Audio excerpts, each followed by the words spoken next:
I'm going to start off by embarrassing Jo a little bit by telling you her life history.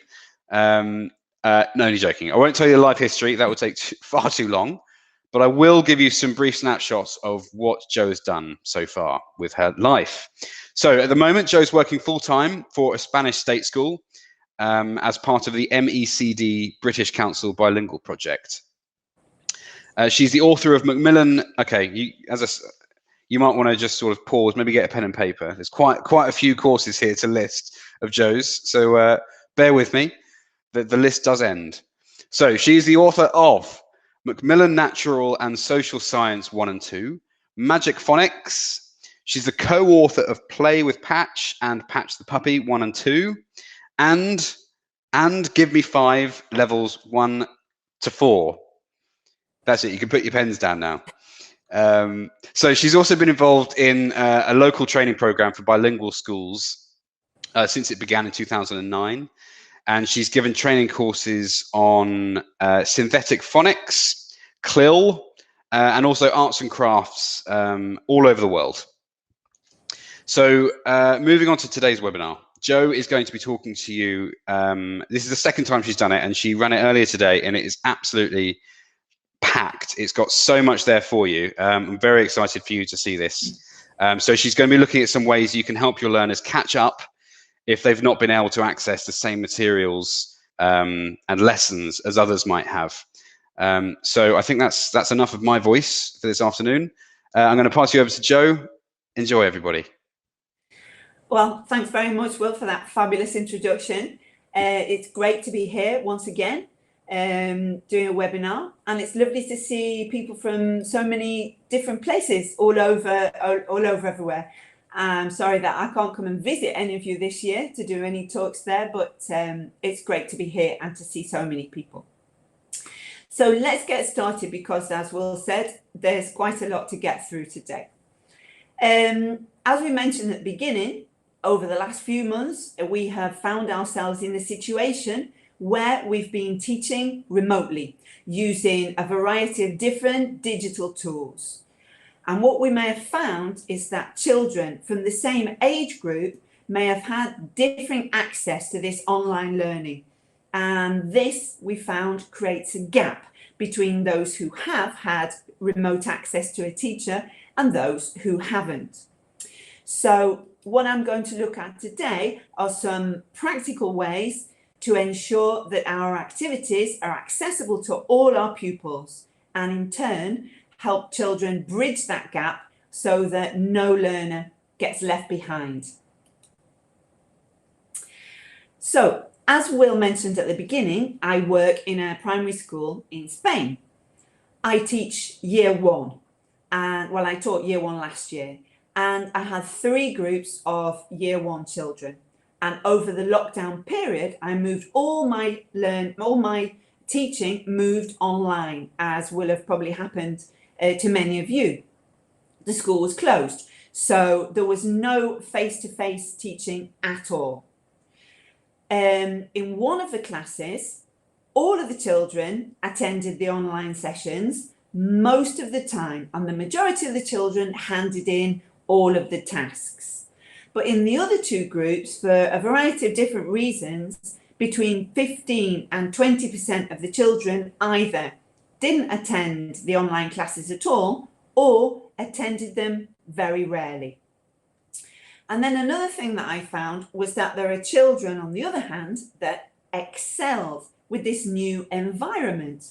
There were some shy children who were very reluctant to participate in class, but they had support from a parent sitting next to them in the online classes, and the parent could hear that they were whispering the answer and were encouraging them to participate. So some of the shy children had extra support and started to come out of their shells. Others were really inspired by the format, and they sent through amazing videos of experiments. Some of them even gave a tour of their house. So what I found was that the gap was widening at both ends. So once school starts again next week, I'm going to find some children who have become internet superstars and others who have missed whole chunks of the curriculum. They've had no contact at all with English for 6 months. And all of these children are in the same class. So this is a little bit about my history of what's been going on in my classes. What about you? Thinking about your own situation, what percentage would you say of your own classes do you think has fallen behind because of this lockdown situation? You can just type through in the chat box as you're doing now. 30%, 20%. Okay, so we're going to find that, some people are only 5%, up as high as 40%. So there's going to be a proportion as high as 70% in some cases of children who are going to need extra support because they've fallen behind. Well, I saw a survey in June. This was the Commissioner's Office released this survey in June, stating that in England, almost 60% of under 12s and almost half of teenagers had no online learning at all during lockdown. And only 3 out of 5 children actually submitted the work set for them. We may find that children have done the work and that they're going to bombard us with it once we get back into the classroom, or we may find that they have become quite disconnected. Let's have a look at some of the reasons then. There are many factors, many different factors that can cause this gap in learning in the classroom. One of them is a lack of device. Some families may have more than one child and not enough devices to go around. They may have poor internet connection or no access to broadband at all. Some children may have felt less motivated by the online format. It's much more difficult to achieve a personal connection, and they may miss the support given by their peers in the classroom. Personality. I mentioned that some of my shy children had become inspired by the help that they were receiving at home, but this wasn't always the case. Other shy children may find it uncomfortable and they may not have wanted to even put their camera on to participate in the lessons. Environmental interference. We're not in the classroom. We don't really have any control at all over what's going on. Children may have found it difficult to concentrate. Maybe a brother or a sister was having an online lesson simultaneously without using any headphones. Parents speaking on the phone. The television might have been on. They may have just had a baby. The baby may have been crying or someone was singing to it. So lots of things going on in the background that may have distracted children so they were not able to give a full 100% to what was going on. So once we get back to school, at the beginning of the school year, it's crucial for us to create a comfortable atmosphere for the whole group to learn in. We should prompt our pupils to take responsibility for behaviour and attitude, regardless of whether they're in class or at home, learning remotely. And one idea at the start of the school year is to make a class contract. So let's have a look at this one. This is an example of a typical class contract for Year 1 students that will be working face-to-face. Something like this would be perfect if we managed to get into our classrooms. But if we're teaching online, we need to adapt this contract and we need to take into account the new situation. So over to you once again. What do you think would be a good idea to include in the online contract for your own learners? And this is quite personal. So while you're typing through, we can just reflect, because as somebody's saying, some of the children don't like to open the camera, so we might not want to say you must have your camera on. We do want the children to take turns to either speak or to type. That's very important. Being honest and not cheating, not having a big list of things behind you, maybe not having your mum whisper the answer. I think perhaps younger children are less likely to cheat. Unmute the sound when they're asked, and to participate. We want them to participate, but we need them to participate in an orderly fashion. I like this one from Esther Ruth. She's saying working in a quiet place, if possible. And that isn't always going to be possible, but it is important for parents and children to find a place for the child to be able to work and say, right, this is the place that I'm always going to have my lesson. So I'm going to show you some of the ideas that I've got. Don't eat or drink. Now this morning we weren't all in agreement on that. I'm going to try with that one, because I did find that children were coming along, they were bringing snacks as if they were in the cinema. And I was wanting to ask them questions, but finding that I couldn't ask them a question because their mouth was full. So I am going to suggest, perhaps to the parents, that their children should have their breakfast before the class and not eat or drink. I'm going to ask them to mute their microphones at the beginning, simply because of that background noise.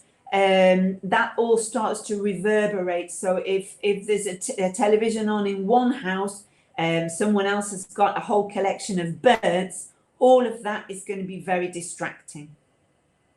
We're going to ask them to listen, to be on time, and to put their hands up to participate as if we were in class.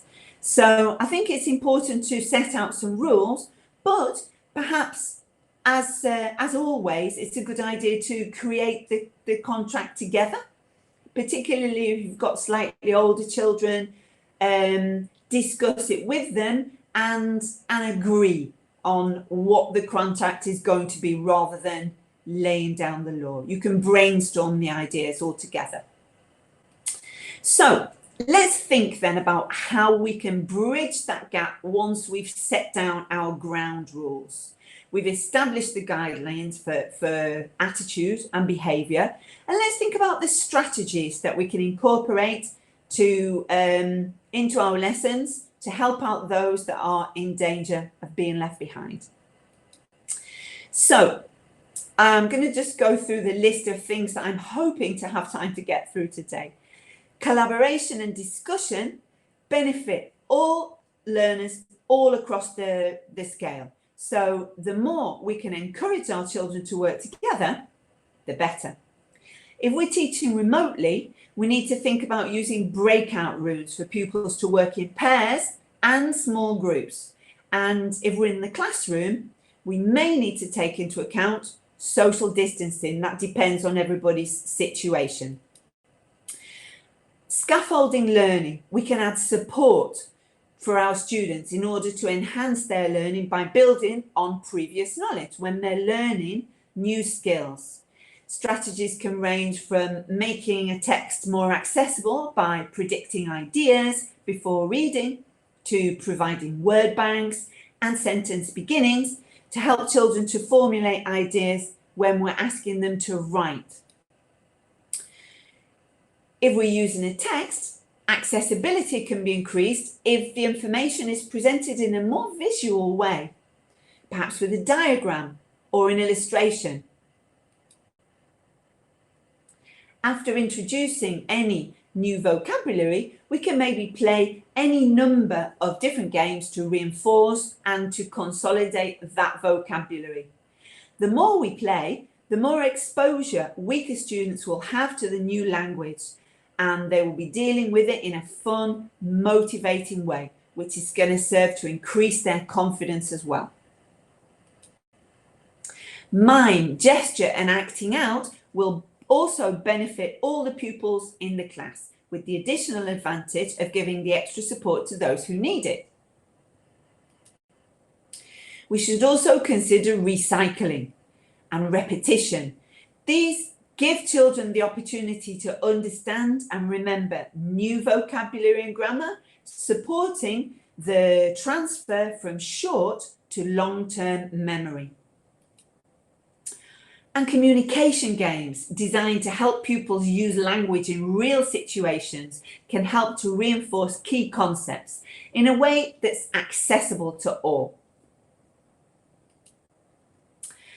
And we could also consider introducing some strategies for learning to learn. We can do this maybe as an alternative approach to creating differentiated worksheets for weaker students.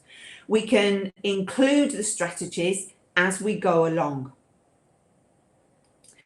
And finally, if we get time, we'll be looking at projects, working cooperatively to achieve a common goal, such as video, a display, or even a class book.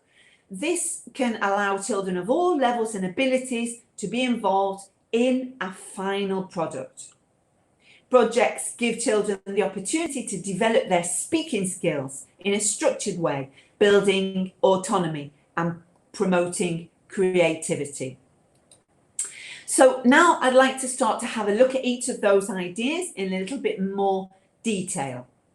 Cooperative learning helps to develop a positive classroom environment, even if we're working remotely. Pupils have a greater sense of belonging and learn to understand, value and respect all the members of the group. Cooperative tasks require students to take an active part in the activity itself, leading to increased self-confidence. If we are back in the classroom, fingers crossed, face to face with the children, we can incorporate cooperative learning easily. Children can just turn to a partner and begin. If we're still remote teaching, we can enable breakout rooms. This is a feature that some of you will probably be already familiar with. You can decide, we're all in the room to start off with, and then you can decide on the number of breakout rooms, and the students are automatically allocated, or you can form the pairs or groups yourself.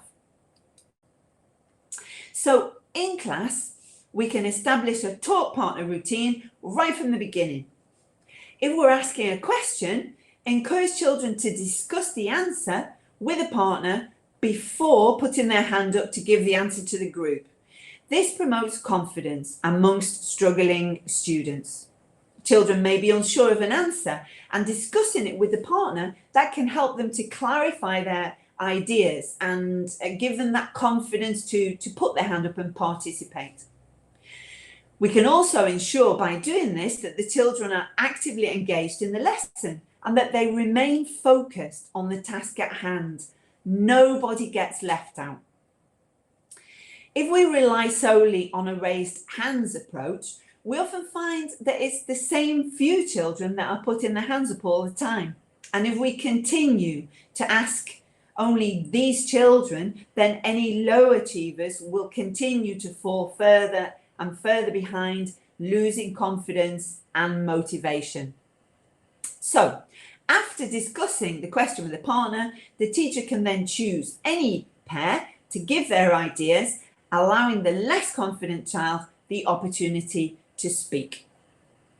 In addition, if we manage to pair a confident child with a weaker child, one who's looking to bridge the gap, then the stronger child may take on the role of helper, which can have a positive effect on both learners. Older pupils can read and answer comprehension questions, maybe about a story, working together to find the answers before being called upon. In this example that you can see here from Give Me 5 Level 4, pupils have enjoyed a story about activities that they can do on a rainy day. They can ask and answer the comprehension questions with their talk partner. This is an ideal activity to do online in a breakout room. So we look at the story all together and then send out the children to answer the questions with their partner before discussing those questions all together. So we can see that using the talk partner strategy can help pupils work together and to help each other. We've seen how we can work on answering questions and looking at comprehension questions after a story. But let's think about any other type of activities that we could use this strategy for. So there's a list here of a few different activities. Have a quick look, and I want you to say, which of these activities do you think that pupils could do with their talk partner, either in class or in a breakout room? And you may also have some of your own suggestions as well that I can add to my list later on. I think yes, brainstorming ideas, all of them. You're very quick off the mark. I think yes, we can do all of them. You could even add, they can, indeed. They can do all of these activities. They can certainly act out a dialogue, practice reading the dialogue together. They can use their book and take turns, or maybe a document that you've sent through before the class. They can do a questionnaire or a quiz. Again, this could be something that's in their book or something that you sent. They can do any kind of communication game. Any kind of a barrier game that we would play in the classroom will work really well in a breakout room. So if we've got in the classroom, we would be looking at maybe putting a book or some kind of barrier between the children. In a breakout room, children are not even sitting together, so they can't see each other's cards. So it's ideal. It's an ideal activity. Any kind of gap fill type of activity like that. They could describe a picture. They can describe a scene. This could be something that's in their book, or again, an image that you've shared with them. One of the first things that you said, that yes, we can brainstorm ideas. This is going to help children gain confidence, sharing those ideas before speaking in front of the whole group. And we also said, yes, they can read a text together. This is something that we will probably be doing in class. With my age group, children will be pointing with their finger while the other one learns. Well, we can't do that, but we could perhaps encourage them to follow the text with their finger, and when they get to the full stop, their partner takes over. Or if we're acting out a story, then they can each take on a role. So once we've taught the pupils to work together with their talk partner, we can use this strategy for any number of tasks, ranging from the ones that you've seen here to inventing a new verse for a song, or perhaps practicing a tongue twister if you're looking at any particular type of pronunciation. Or they might go and rank their favourite toy, animal, or even hobby. Another useful cooperative strategy is the think, pair, share. The difference between this and the previous strategy is that learners listen to the question and they're given time to think individually before going into the breakout room to discuss it with their partner and share the ideas. This extra thinking time can be especially beneficial for those students that are looking to bridge the gap, because they're going to need a little bit more time to process their response.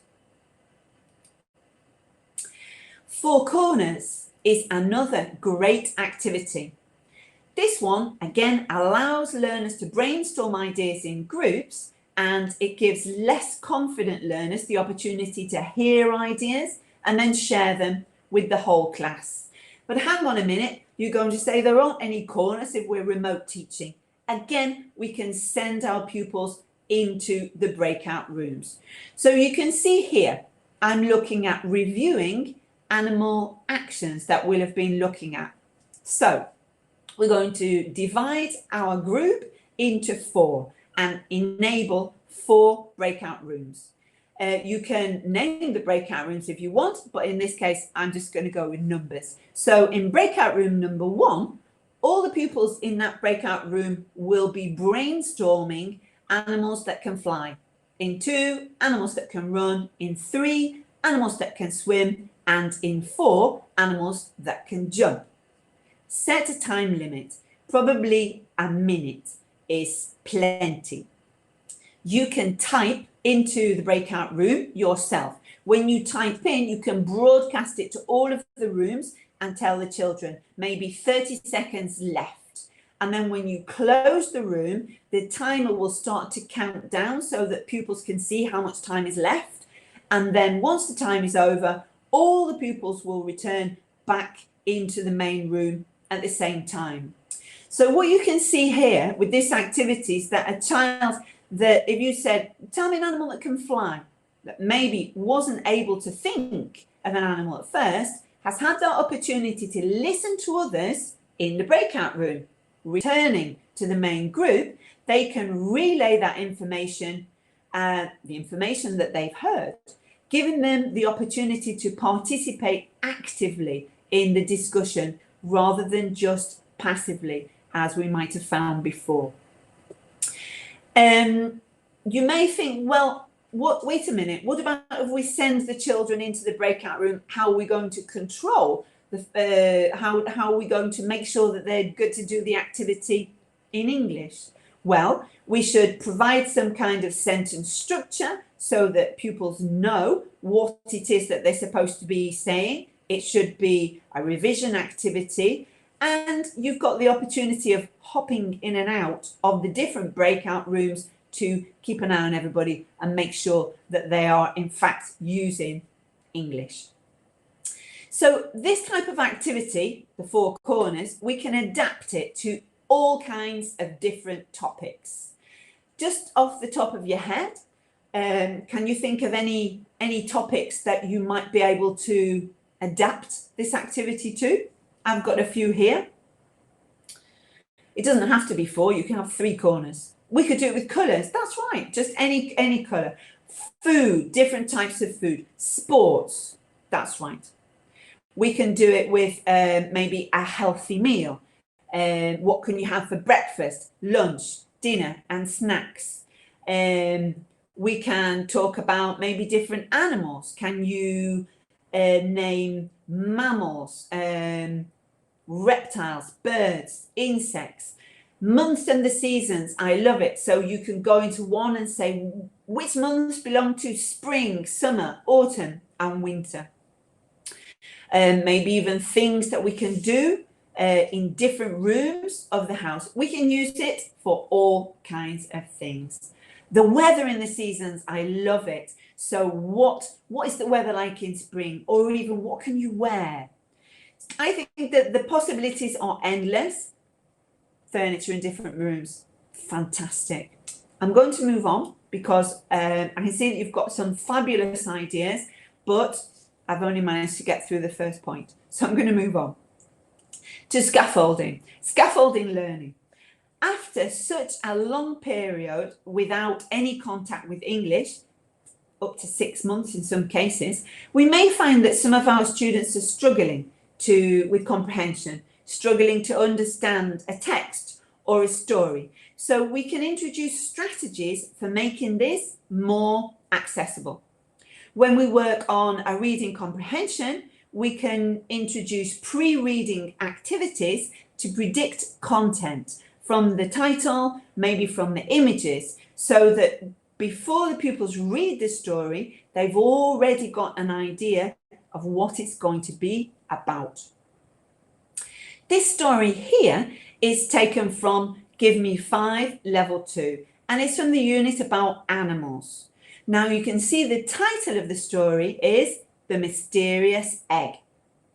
So before we read the story, well, we're not going to read the story today because we don't have time, but before the children read the story, The Mysterious Egg, I want you to think, what animal do you think is going to be in the mysterious egg? What ideas have you got? You can see the egg there. Everybody's looking at it. Oh, a dinosaur. That'd be a really exciting story. It could be a duck, a goose, a dragon. Fantastic. That'd be really thrilling for the children.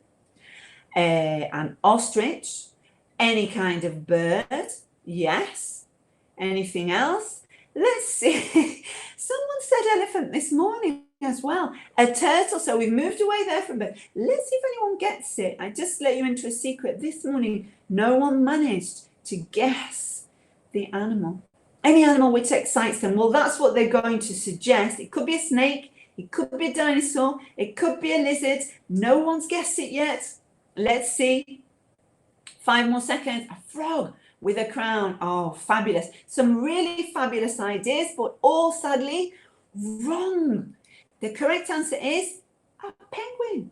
So, doing this type of activity where we're Pokemon, where we are asking the children to give ideas and then basically telling them the answer, is giving them the opportunity to think about the story. We've given away the end of the story, but never mind. This is going to help them with the comprehension. It's going to help them focus on the story. So it's a good idea.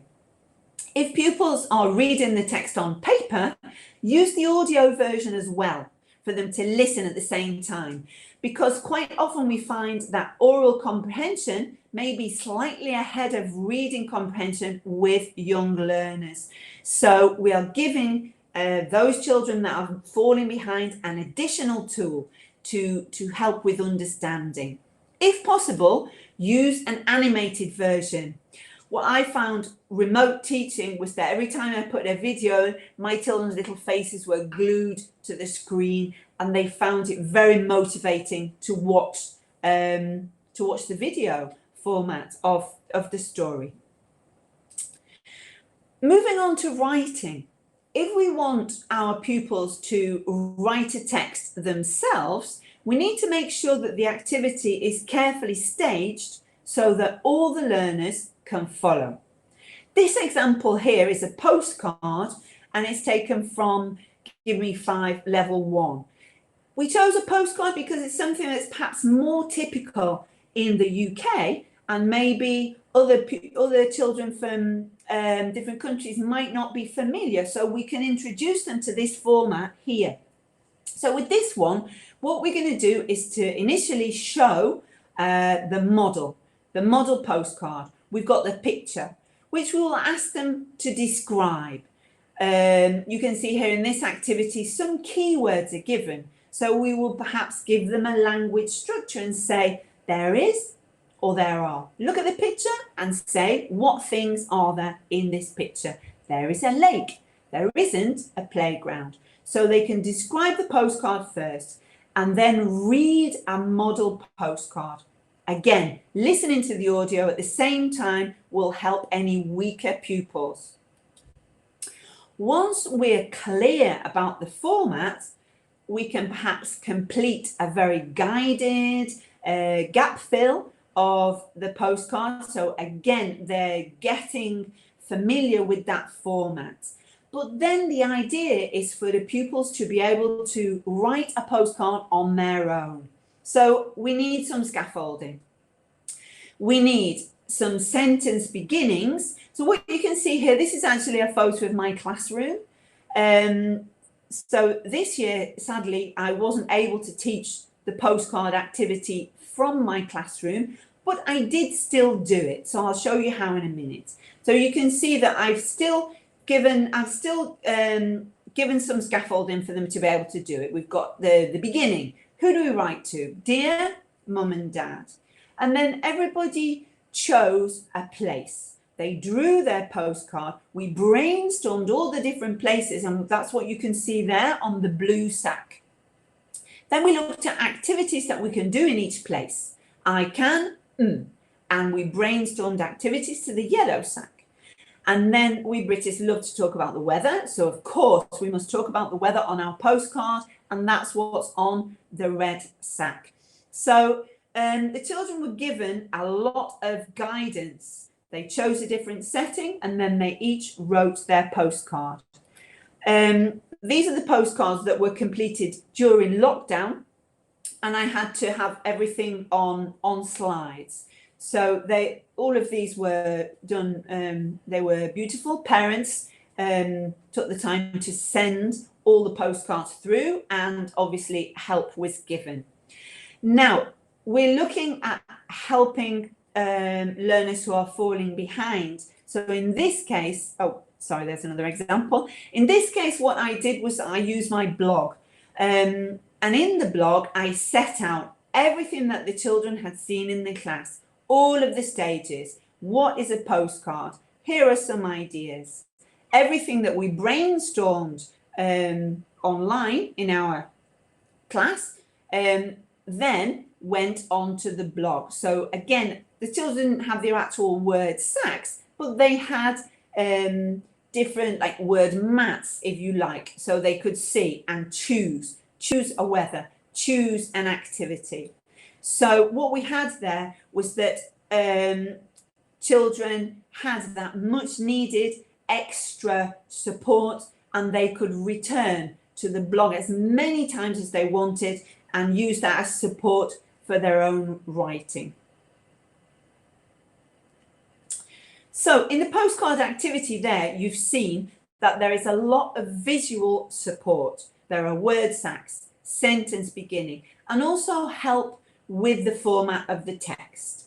We can also use visual support to reinforce routines and activities that we're doing in class.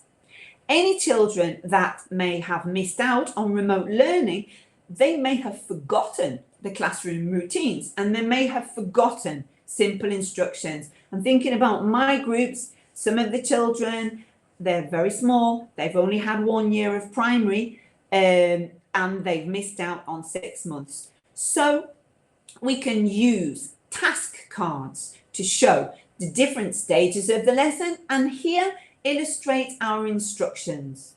If we do manage to get into the classroom, we can maybe leave our task cards in a prominent place to illustrate our instructions. We're going to do this activity, circle. We can leave our task card on the board so that pupils can follow. This is going to help everybody to remain on track.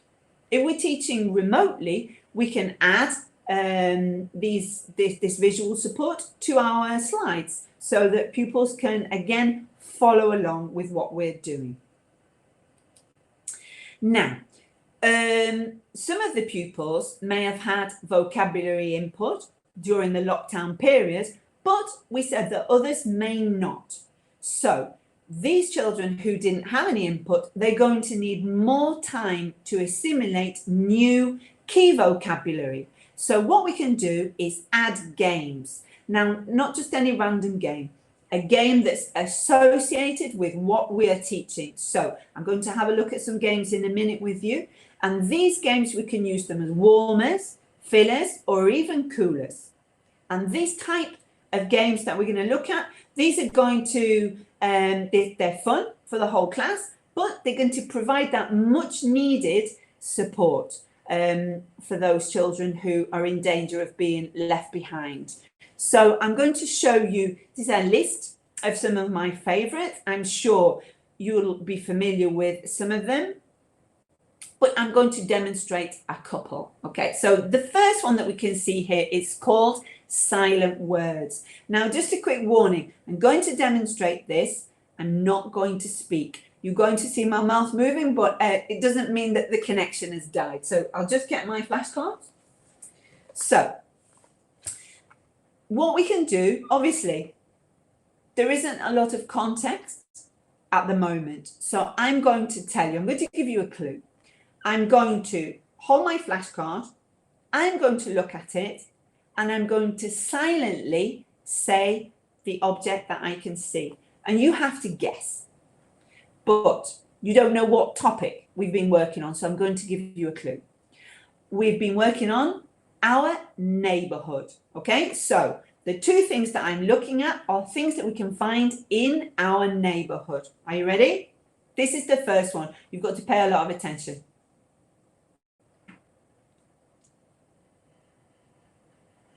Now, traffic lights, amazing. You got it on the first go. Well done. Was it the clue that I gave you that helps? Let's do another one. You can't be that good.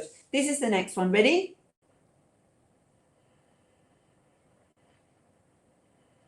Can you get the second one? Let's see how good you are.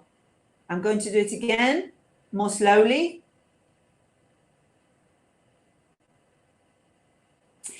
It could be motorcycle, but it's not. It's 2 words. I'm going to give you a clue. Zebra crossing. Mo, well done. It's a zebra crossing, okay? So the clue is the fact that it's always something that we're working on. We're reviewing the vocabulary from our unit, but we're not saying the word. Children have got to really pay a lot of attention.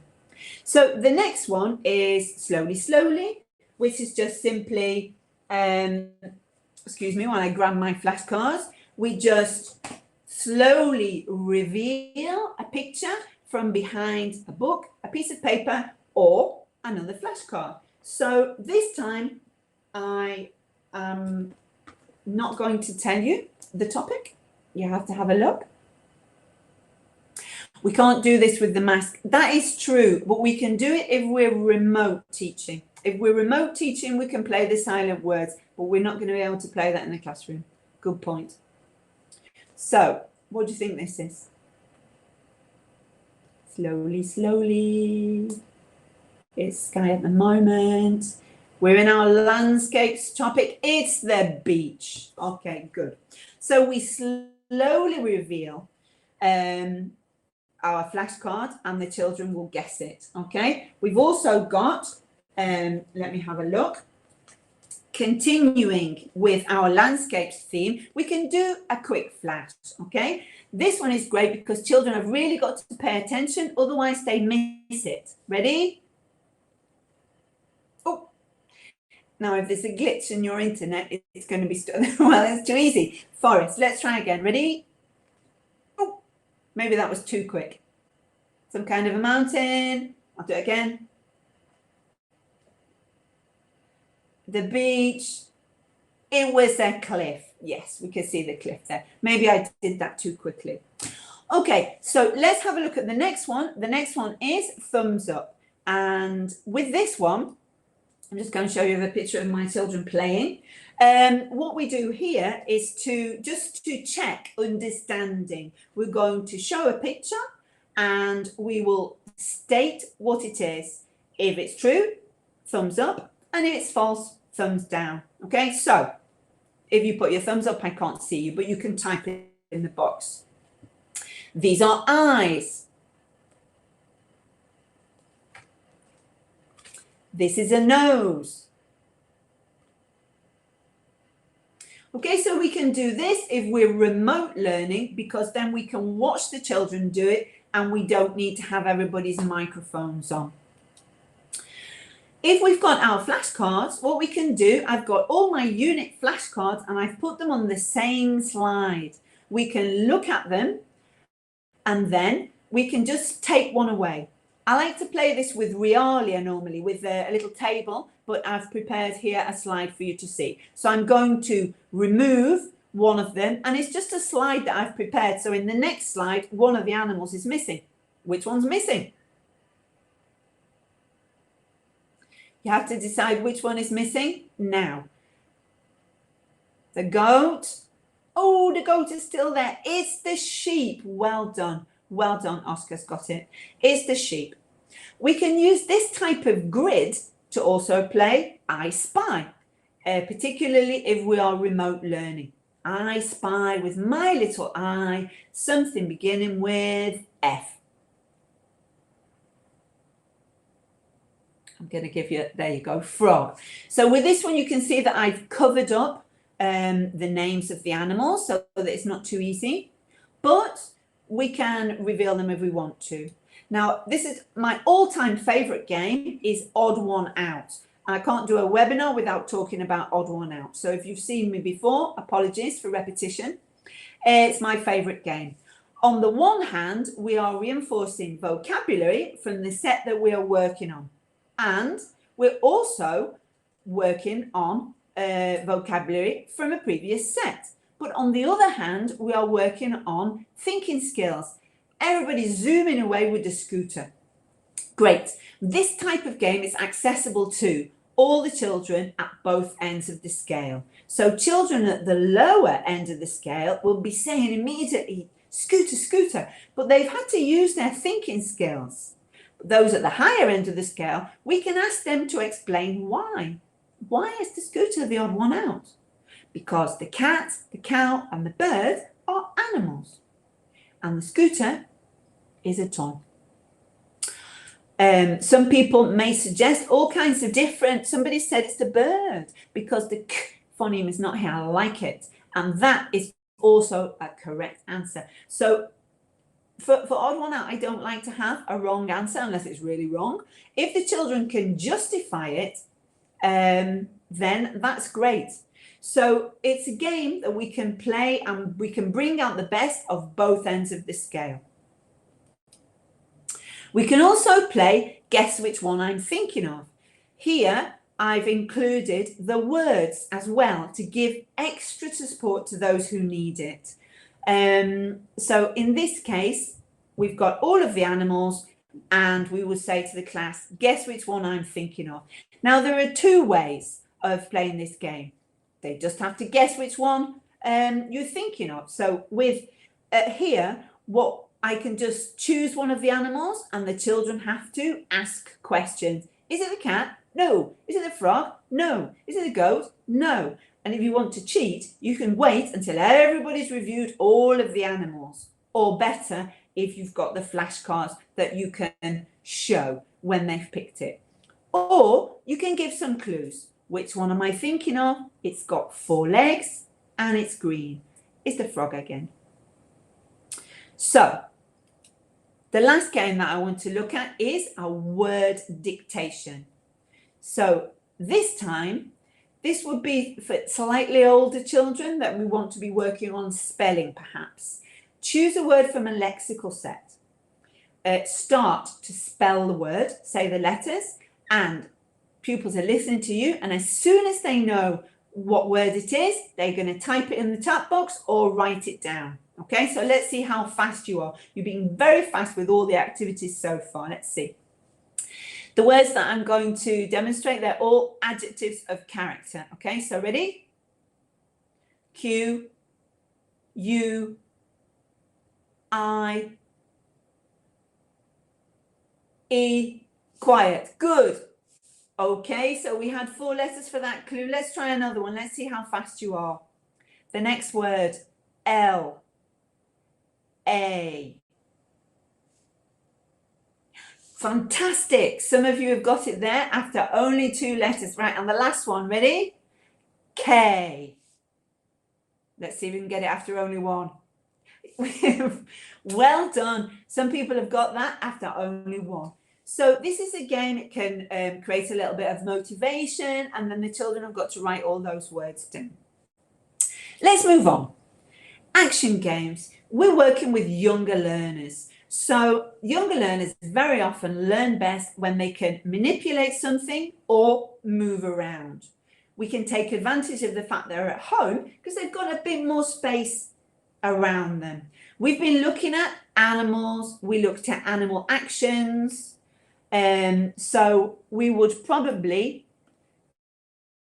if we were working with animals, I'm just going to tell you what they are. We would include some of the actions for our animals, as we saw in the 4 corners game earlier on. Fly, swim, run, okay? So what we would do is just simply play an action game. First of all, receptively. Teacher says the word and pupils do the action, okay? So fly. You all have to fly at home. Now, I can't see you, so I don't know, but I trust you, you teachers. I'm sure you're all flapping. Swim. So the children will do the action. And then, so this is, it's receptive. We say the word and they do it. And then we swap over. We will do the action and then they would say the word. They can also join in with us. So let's see if we can get this one.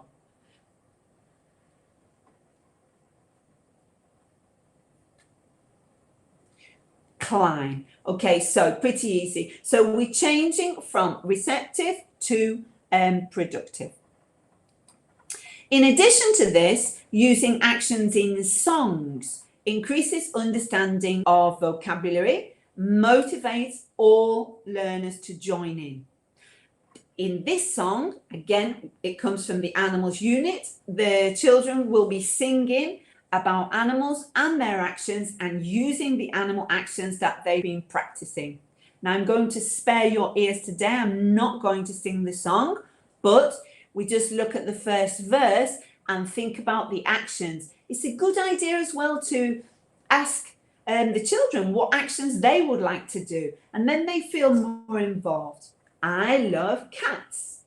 Cats can fly. No, no, no. Cats can't fly. Cats can climb. Okay, so we would exaggerate all the actions and then the children will join in. Once the learners are familiar with the song, we can take it out of its original context and use it to review vocabulary or grammar at the beginning of the lesson or as a way to end the lesson. Other ways of integrating physical interaction can be acting out a dialogue, as we mentioned before, holding up some kind of cards, or writing a response on a whiteboard. Now, here you can see something that we can only really do if we are in class. And this is an activity that I love. Just type out your sentence, cut it up, and pupils have to put those bits together to make the sentence. The act of physically building new sentences and talking through those sentences as they're being built, this can help our learners to understand the concepts being explored and give them a greater understanding of the sentence structure, particularly again for those children who need a little bit more time and they're not going to be able to do that straight away. Recycling. Any children who have missed out on remote learning need to be given extra opportunity to reactivate any language that they learned before. So it's important that we recycle so that we can build on that knowledge that they had but may have forgotten. So this little activity here is taken from Give Me Five once again. It's from the activity book. In the activity book, every page has a footer at the bottom, and each footer recycles vocabulary from the previous unit. So you can see here are the animals that we've been working on, but by the time we get to these footers, we'll have finished the animals unit and we'll have moved on to the next unit. So that language doesn't get forgotten. This type of activity helps to support that all-important transfer from short to long-term memory. We can also use brain breaks, which serve a dual purpose, to give learners a break from sitting in front of the computer, but also to review and reinforce any actions and instructions. Online, it's important to give children a bit of a break. It doesn't mean go away and do something, but break, stop what we're doing and move around a little bit. If you've been working on animal actions, use that. Any children who missed sessions, they've got visual support of all their friends joining in with the activity and motivation to join in because it's fun. And we can also make a songs cube to recycle our favourite songs. So these can be songs from any previous units. We just need to stick them on some kind of a box, throw the box and sing the song. So we're always recycling something that we knew from before. Okay, let's have a quick look now at communication games, and then I will look at some strategies for learning to learn, and that will be all we've got time for, apart from your questions. So we said that communicative methodology, that was really important. We need children to have fun. So these games can range from pair work questionnaires. We talked about this earlier on, but what you can see here is a list. Now, you will be getting this PowerPoint later on, so you'll be able to have a look at the list calmly with a bit more time. But basically, any kind of game that we can do with a partner, we can do in a breakout room, and this is going to help our pupils to just regain that confidence and motivation. Okay, this is just a very simple guessing game. Here, pupils have got cards. They would cut up their cards before the session. So we would have to say, right, tomorrow, in tomorrow's lesson, online lesson, we will be using the cards. So everyone cuts out their cards, and then they can describe and guess what each other's favorite toy is. Okay, we can also make a spinner to practice our animal actions. This is in fact 2 spinners. Children would cut them out and put a pencil in the middle, and they spin each one. So we've got an animal, maybe the cat, and a verb, climb. And the pupils need to make a sentence, practicing the grammar from the unit. Cats can climb. Spin again. Horse, fly. Horses can't fly. So they would use this to make their sentences, and they can do that together in a breakout room.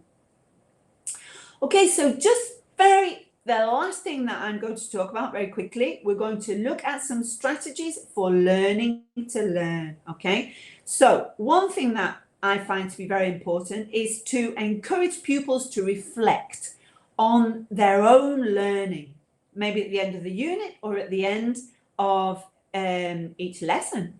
This is a really visual way of allowing us as teachers to assess progress.